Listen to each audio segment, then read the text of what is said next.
안희정 전 지사의 근황이 포착이 됐습니다. 한 장의 사진인데 이게 캠핑용품을 파는 매장 앞이라고 그래요. 그러니까요. 네. 그래서 캠핑 집기들을 산 것 같아요. 네. 손에 지금 들고 있는 걸 보면. 그러면 결국 이제 산이나 캠핑할 수 있는 그런 장소에서 귀가하고 있는 게 아닌가 이렇게 지금 알려지고 있고 이제 최근에 뭐 어쨌든 뭐 이렇게 물어봤나요? 요즘 어떻게 지내십니까? 라고 취재에 물어봤더니 아내랑 둘이 조용히 시간을 보내고 있습니다. 근데 사실 처음에 저분이 그 사건 터지고 나서 컨테이너에 있었잖아요. 그렇죠. 친구가 마련해준. 네. 근데 거기서는 떠난 것 같아요. 왜냐하면 주변 사람들이 최근에 본 적이 없다라고 얘기한 걸 보면 1심 재판 판결이 나온 이후에 거기서 떠나서 어느 곳인가 캠핑과 관련된 그런 어떤 뭐 장치든 뭐 이런 데 있는 것 같고 캠핑 도구가 있다고 하는 것은 결국 뭐냐면 뭔가 그 안에서 조리를 하면서 생활을 하고 있다는 걸 또 증명해주는 부분이기도 하거든요. 잠을 그래서 잘 수도 있는 거고. 예, 두 분이, 그러니까 부부가 함께 생활하는 것 같고, 일정 부분 좀 그 일반인들이 많은 그런 곳을 떠나서 좀 독립된 공간이 있지 않나, 이렇게 추측이 가능한 것 같습니다. 기자가 질문한 거에 대해서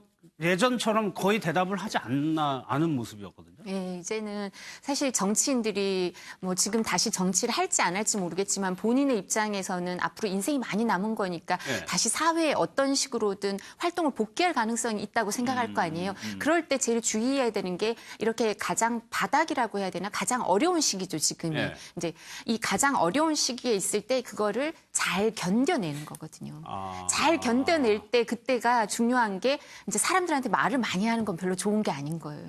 본인이 이제 안 좋은 처지에 있고 이제 기분이 뭐 우울하고 이럴 때 실수를 많이 하게 되잖아요. 네. 그렇죠? 말을 할 때도. 그러니까 조심을 하고 그러니까 이렇게 보통은 산을 많이 가요. 그래서 다들 산을 많이 가요. 산에 가서 마음을 네. 내려놓기 위해서. 그리고 또 그렇다고 막 돈이 많이 드는 골프를 칠 수도 없고 막 돈이 많이 드는 해외여행 이런 걸 다녀도 비난을 받을 가능성이 크고 근데 산에 가는 건 사람들이 비난을 안 하거든요. 그래서 네. 산에 많이 가고 그리고 제가 변호사라도 안희정 전 지사에게 부인이랑 같이 지내라고 할 것 같아요. 이런 성 관련 사건으로 정치인이 재판을 받는 경우에 사실 그 부인의 지지가 가장 중요하다고 이제 미국이나 우리나라 다 그렇게 보거든요. 네. 그러니까 이제 부인이랑 떨어져 있는 모습은 별로 좋지 않으니까 뭐 부인하고 얘기를 잘해서 부인이랑 같이 지내고 가장 낮은 자세로 있고 말을 조심하고 사람들과 교류를 그렇게 많이 하지 말라고 이제 조언을 할 수밖에 없습니다. 조만간 항소심이 열린다고 하는데 어젠가요?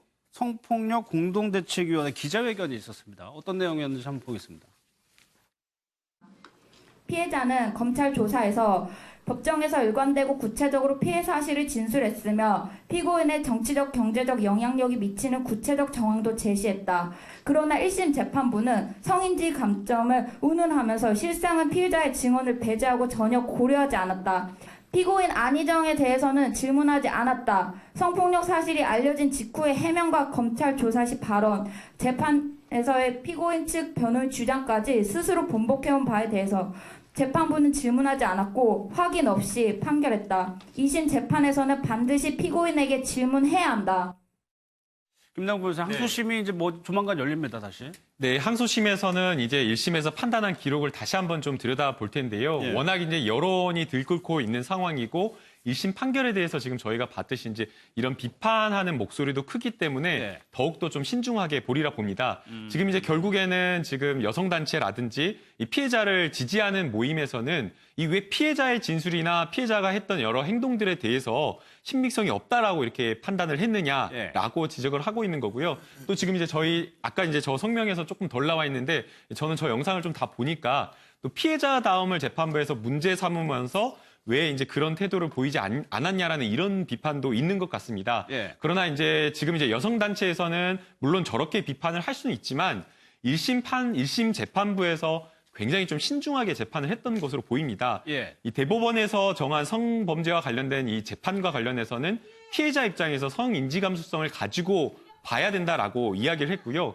그래서 2심 재판부에서도 이 사건에서의 어떤 특수성이라든가 안희정 지사와의 어떤 피해자와의 관계 그리고 그 관계가 어떤 식으로 평상시에 이루어졌는지 이런 것들을 굉장히 유심히 좀 들여다봤던 것 같습니다. 예. 그런데 그럼에도 불구하고 이 피해자의 진술을 신빙할 수 없다라고 봤고요. 또 심지어는 이제 피해자가 본인의 진술이 맞다라고 하면서 피해자의 말을 강화해줄, 뒷받침해줄 증인까지 왔는데 그 증인과 피해자의 진술도 일치하지 않은 그런 점이 있었던 겁니다. 네. 그래서 이제 물론 저렇게 여성단체에서 비판하는 심정은 알지만 저희 변호사들도 그 기록을 다 보지 않고서는 뭐 속단하기는 어렵다라고 이야기를 하거든요. 그래서 네. 이 재판이라고 하는 거 지금 이제 특히나 이게 정치적인 사건이면서 동시에 이 사회 문화적인 사건과도 맥을 닿아 있는 그런 사건이기 때문에 매우 신중하게 재판을 할 것이기 때문에 너무 지나치게 여론 압박을 하는 것은 그렇죠. 맞지 않다고 보입니다. 예.